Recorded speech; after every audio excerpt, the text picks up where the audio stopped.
Hello दोस्तों, स्वागत है आपका इस न्यू वीडियो में। इस वीडियो में हम लोग कांस्टेंट के बारे में बात करेंगे। हमने स्टार्टिंग में ही वेरिएबल्स के बारे में बात किया था कि how to create a variable in PHP. But एक कांस्टेंट भी एक टाइप का वेरिएबल होता है जिसकी की वैल्यू पूरे प्रोग्राम में सेम होती है।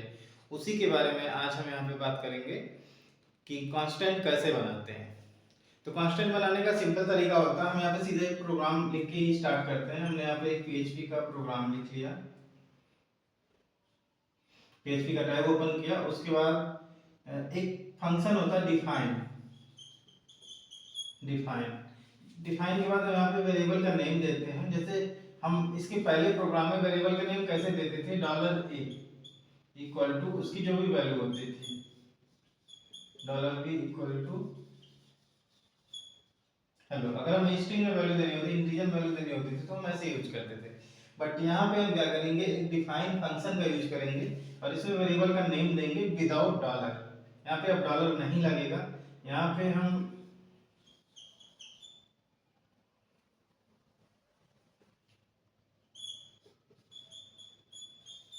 यहाँ पे हमने इसका नेम दे दिया टेस्ट कॉमा, इसकी वैल्यू हम दे देते हैं वेलकम। अच्छा, यहाँ भी डेटा टाइप डिफाइन करने की रिक्वायरमेंट नहीं है, वो अपने आप ले लेगा। बट यहाँ पे हम अभी स्ट्रिंग पास किए हुए हैं, बाद में हम यहाँ पे इंटीजर फ्लोट कोई भी वैल्यू पास कर सकते हैं, इसमें कोई प्रॉब्लम वाली बात नहीं होगी। अब अगर इसको हमें प्रिंट कराना है तो हम क्या करेंगे, इको सिंपली टेस्ट लिख देंगे और यहाँ पे वेलकम लिख के आ जाएगा। अब आपने एक चीज यहाँ पे गौर किया होगा कि यहाँ पे हमने टेस्ट जो है कैपिटल फॉर्म में लिखा। ऐसा कोई जरूरी नहीं है कि कैपिटल में लिखा जाए, कैपिटल स्मॉल दोनों में लिखा जा सकता है। बट क्या होता है कि अगर हम कोई कांस्टेंट वेरिएबल बनाते हैं जिसकी की वैल्यू पूरी प्रोग्राम में सेम रहने वाली है, तो हम कोशिश ये करते हैं कि कुछ उसको नॉर्मल वेरिएबल से अलग नेम दें। तो नॉर्मल वेरिएबल से अलग नेम देने के लिए हमने यहाँ पे सिर्फ इसको कैपिटलाइज किया है। इसको हम स्मॉल केस में भी लिख सकते हैं और इसको केस सेंसिटिव और केस इनसेंसिटिव दोनों फॉर्म में बना सकते हैं। तो केस सेंसिटिव और इनसेंसिटिव फॉर्म में अभी हम आगे डिस्कस करेंगे कैसे बना सकते हैं। बट अभी ये जो हमने बनाया हुआ है ये केस सेंसिटिव है, इसको हम टेस्ट के साथ ही प्रिंट करेंगे, ऐसे कैपिटल लेटर में ही प्रिंट करेंगे। अभी इसको हम मिटा के एक दूसरा प्रोग्राम बनाएंगे या यहीं पे बनाते हैं। अभी हमने एक डिफाइन किया,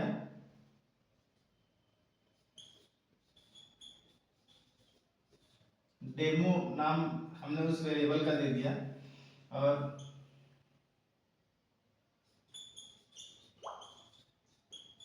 दिस इज केस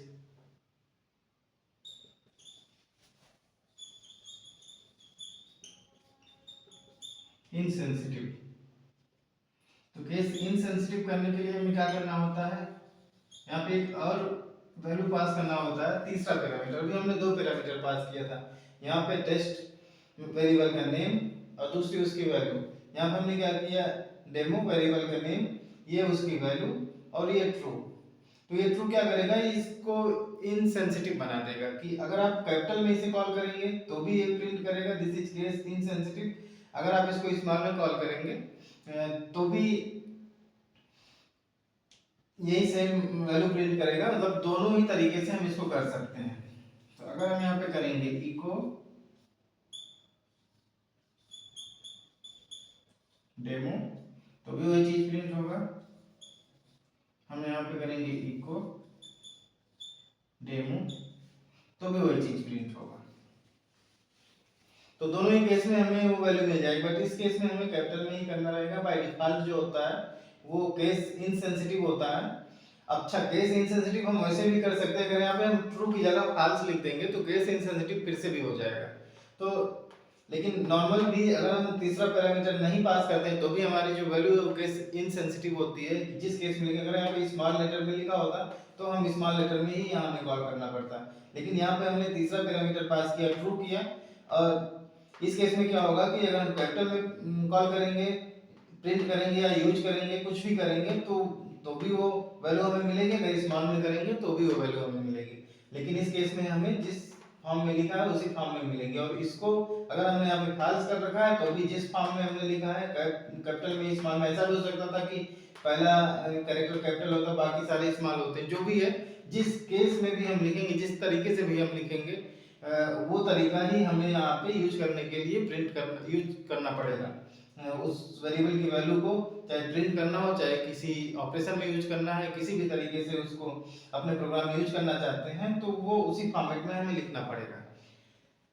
नॉर्मली इसको कैपिटल लेटर में लिखते हैं, ऐसा कोई हार्ड एंड फास्ट रूल नहीं है, फिर भी ऐसा किया जाता है क्योंकि कांस्टेंट वेरिएबल के अंतर्गत हम वही वैल्यूज रखते हैं जो कि पूरे प्रोग्राम में यूज होने वाली होती हैं और कांस्टेंट होती हैं। जैसे कि सपोज कोई एक वेबसाइट बनाते हैं जिसमें कि कुछ क्रेडेंशियल्स होते हैं, तो क्रेडेंशियल्स क्या होते हैं, थ्रू आउट द वेबसाइट कभी चेंज नहीं होते हैं, तो वहाँ पे हम लोग कांस्टेंट वेरिएबल का यूज कर लेते हैं जिससे कि उसको उस वेरिएबल को देखने से पता भी चल जाएगा कि ये कांस्टेंट वेरिएबल है, थोड़ा सा अलग होता है, और उसको एक कॉन्फिग फाइल बनाएंगे, कॉन्फिग फाइल में उन सारी चीज़ों को रख देंगे और वो थ्रू आउट द प्रोजेक्ट हम उसको यूज कर लेंगे, तो वहाँ पे कोई दिक्कत नहीं आती है। तो कांस्टेंट वेरिएबल का मेनली यही यूज होता है, ऐसा नहीं कि 2 नंबर को ऐड करना है, प्रोग्राम बनाना है तो हम वहाँ पे कांस्टेंट वेरिएबल का यूज करें, कर सकते हैं, कोई प्रॉब्लम नहीं है, बट नॉर्मली करते नहीं।